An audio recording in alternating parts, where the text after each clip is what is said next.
السلام عليكم، ازيكم يا اخواتي؟ عاملين ايه؟ يا رب دايما كده تكونوا بخير وفي راحه بال. تعالوا بقى اقول لكم النهارده جايبه طماطم، جايبه قفص طماطم وهعمله بطريقه سهله وسريعه.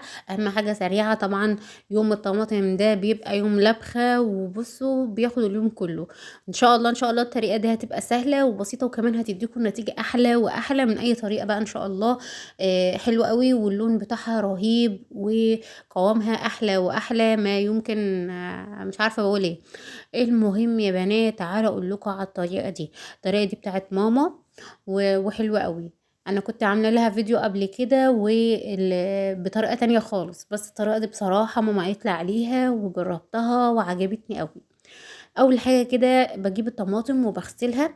اليومين دول الطماطم حلوه وبدات ان هي سعرها يهدى شويه، فهاتيلك بقى ايه، قفص ولا حاجه، ولا هاتيلك حبه حلوين ويعنيهم في الفريزر.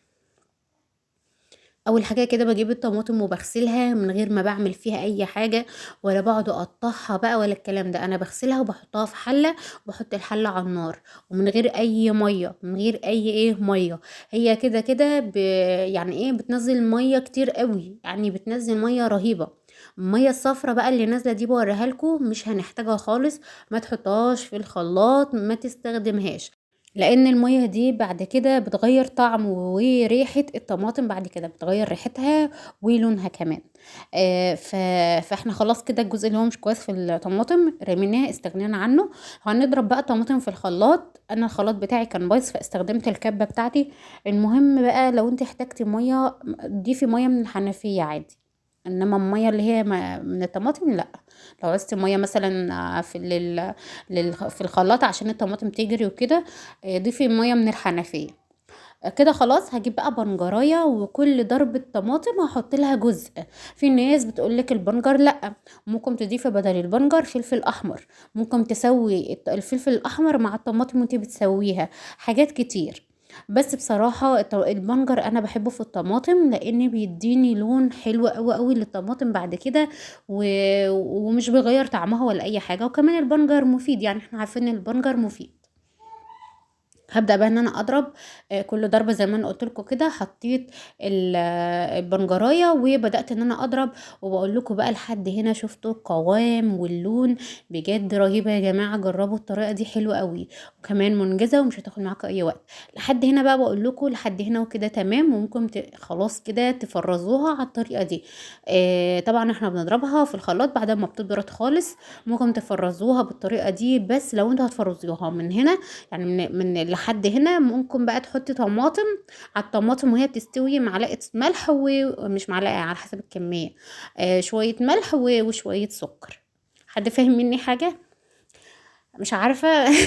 انا نفسي مش فاهمة من نفسي حاجة. المهم يعني الطماطم قبل ما تضربيها في الخلاط بتكون وهي مستويه بتحطي عليها ملح وسكر.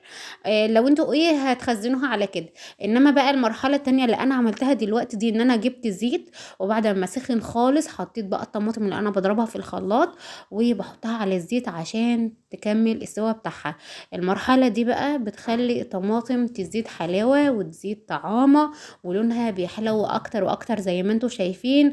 وكمان بتبقى مستوية تماما، ما بتغيبش بقى خالص على البوتاجاز.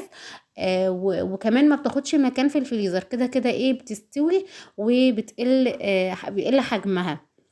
يعني دلوقتي الثلاث حلل دول هيعملوا لي حلتين في الاخر. كنت عامله كميه كبيره قوي زي ما انتم شايفين في اول الفيديو.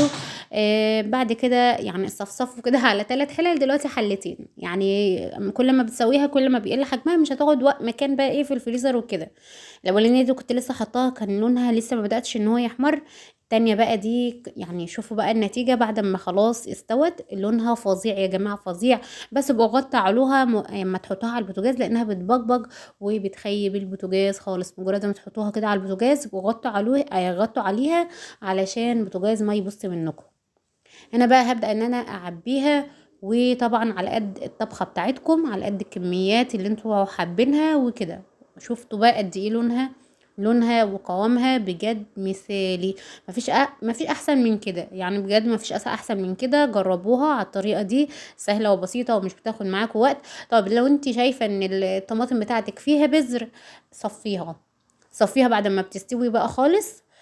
صفيها بقى ايه في مصفى، وبعد كده ايه حطيها على البوتاجاز تكمل السوا بتاعتها. اتمنى من كل قلبي اللي وصل معايا لحد هنا يدعي لاختنا مروه، ربنا يشفيها يا رب ويقومها بسلامه لاولادها. ربنا يشفيكي يا مروه يا حبيبه قلبي يا رب، واحنا في ايام مفترجه ربنا يشفيكي ويحوش عنك ويقومك بسلامه يا حبيبه قلبي كده ايه لاولادك. لانها انسانه طيبه يا جماعه، وان شاء الله ربنا هيشفيها باذن الله. لا حول ولا قوه الا بالله. نكمل بقى الفيديو بتاعنا.